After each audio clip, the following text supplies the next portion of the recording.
Hey, my trendies, trendsetters, and my trendy tribe. The judge has currently denied an attorney's request to hold Dolton mayor in contempt of court, that mayor being Tiffany Henyard. NBC reported that a Cook County judge denied an attorney's request to hold Dolton Mayor Tiffany Henyard and newly appointed Police Chief Ronnie Burge Sr. in contempt of court, leaving a temporary restraining order in effect. The attorney representing multiple trustees on the Dolton Village Board alleged that Henyard ignored the temporary restraining order that prevents recently appointed officials from taking office. Henyard's appointments were not approved by Dolton trustees. The temporary restraining order originally issued remains in effect, meaning Henyard's appointees are still unable to take office. The attorney representing the majority of Dolton trustees said Burge is not following the restraining order, alleging he refused to turn over his keys, badge, and uniform to the village's police department. The lawsuit also alleges that Henyard is interfering with the duties of Keith Freeman, Dolton's current village administrator.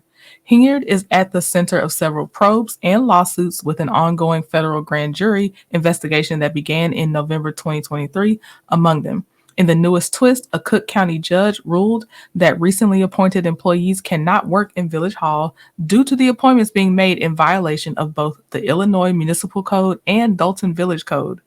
The next status hearing on the matter is slated for 11 a.m. on November 7th. Starters, we paid a visit to Village Hall around 3 this afternoon, and I'm told Mayor Tiffany Henyard was not at work today. As for that court order, this is a major win for those trustees who have been up against Henyard for some time. A judge yesterday siding with 4 trustees by ruling that Henyard did not have the legal authority to make 3 recent appointments: a new police chief, village attorney, and village administrator, all of them given jobs by Henyard earlier this month. Trustees argue that she did so without their consent or approval, and that she did not have a quorum to start the meeting in the first place.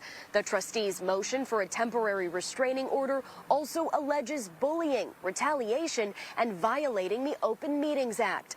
Yesterday, Cook County Judge Thaddeus Wilson agreed. The board has been absolutely fantastic in trying to keep the government operating. The people suffer, the employees suffer, while her reign of terror continues. It's not a good feeling working in a hostile work environment. It's not a good feeling at all.